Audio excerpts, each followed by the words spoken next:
Inglês em entrevista de emprego. A Gisele fez a pergunta. Você poderia ler, cara? O pessoal gosta da sua voz. Já pelos comentários que a gente recebe, o pessoal gosta muito da sua voz.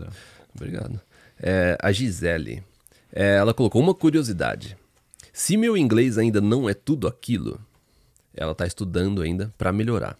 E eu aplico para as vagas, acaba acontecendo uma entrevista. E mesmo que eu me prepare, se na hora dá um nervoso e eu não consigo me expressar muito bem, ela falou, não vai queimar o filme?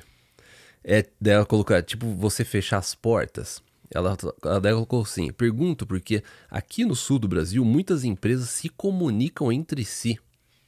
Então, se eles gostam de você na X, todo mundo, né, eles podem se comunicar e vai queimar o seu filme com outras empresas também. Eu acho que não precisa nem se comunicar para queimar o filme, na verdade. Se você manda mal numa entrevista de emprego, a empresa já vai queimou colocar... o filme com aquela empresa. A empresa pelo menos com aquela empresa. Pelo menos com aquela. Assim, eu não ficaria muito preocupado dessa questão de queimar o filme com outras empresas, entendeu? Eu acho que o mais importante é se preparar bem, né? Eu acho que... porque o ponto é o seguinte, de entrevista de inglês, que ela falou assim, que eles podem travar e não conseguir se expressar. Até as pessoas que falam bem, às vezes essas pessoas travam e às vezes não conseguem se expressar.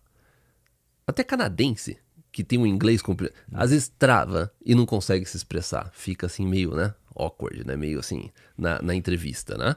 Então assim, isso pode acontecer com qualquer pessoa. Eu lembro quando minha esposa estava procurando emprego uns anos atrás, o que a gente fez? A gente pegou assim as perguntas que normalmente como é que foi?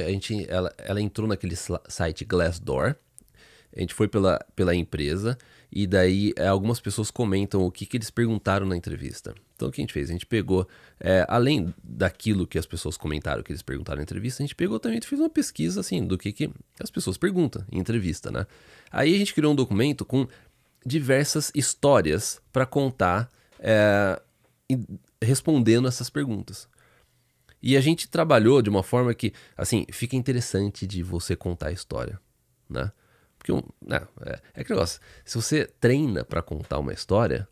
Você treinou, né? Você treinou tudo. A resposta, né? A resposta vai ser bem interessante, né? Vai ser mais interessante do que você simplesmente falar e tentar lembrar. Sabe quando você consegue começa a contar uma história, você não começa a lembrar, daí você dá aquela pausa, fica meio chato de ouvir. Então a gente treinou bastante. Todas as histórias, tudo bem escritas e tal.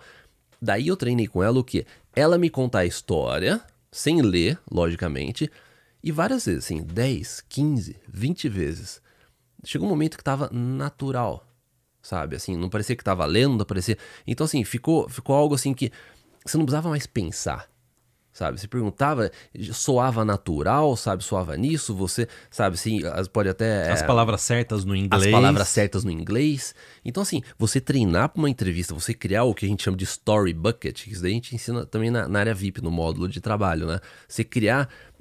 o que é o story bucket? É um bucket, não? É um balde com histórias que você sempre comenta, você sempre repete essas mesmas histórias em entrevistas ou com pessoas que você conversa. Pode ser num negócio de network, pode ser um outro contato profissional que você está tendo, que é sempre relacionado à questão profissional. Mas tem que ser história verdadeira. Não, lógico, não, história verdadeira. Não é lógico. Não é que nem o tio do Flávio que conta um monte de história que não existe. Até o Flávio, né? Que conta umas histórias que não existe. Tem que ser história verdadeira. História verdadeira, é lógico, assim, porque né, sempre corre a respeito da sua experiência de trabalho, coisa que você teve. Então, são coisas que vai ter no seu currículo, no seu histórico profissional, porém, você vai ter uma história interessante para contar a respeito daquilo.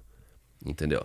Então, assim, você praticar para entrevista, você criar essas histórias, você criar essa narrativa para você ficar seguro numa entrevista é extremamente importante. Então, assim, eu não sei assim, se eu respondi a Gisele assim mas o ponto é, a entrevista ela exige prática não só da pessoa que fala o inglês fluente ou da pessoa que sabe que não tem o inglês e que fica preocupado, às vezes, né, de não conseguir se expressar. Fica até a dica, se você já está na área VIP, entre no módulo de trabalho, que isso daí está tudo detalhado, tem um treinamento completo sobre isso. E se você ainda não faz parte da área VIP, faltam 8 dias para a gente abrir inscrições. A gente vai, 9 dias pelo nosso cálculo. Dia 14. Esse podcast vai ao ar nesse domingo, 9 dias. Dia 14 de dezembro a gente vai abrir inscrições para a VIP. Sim. Respondemos? Tá respondida a pergunta, Acho que cara? respondemos. Acho que tá Gisele, respondido, tá né? respondido?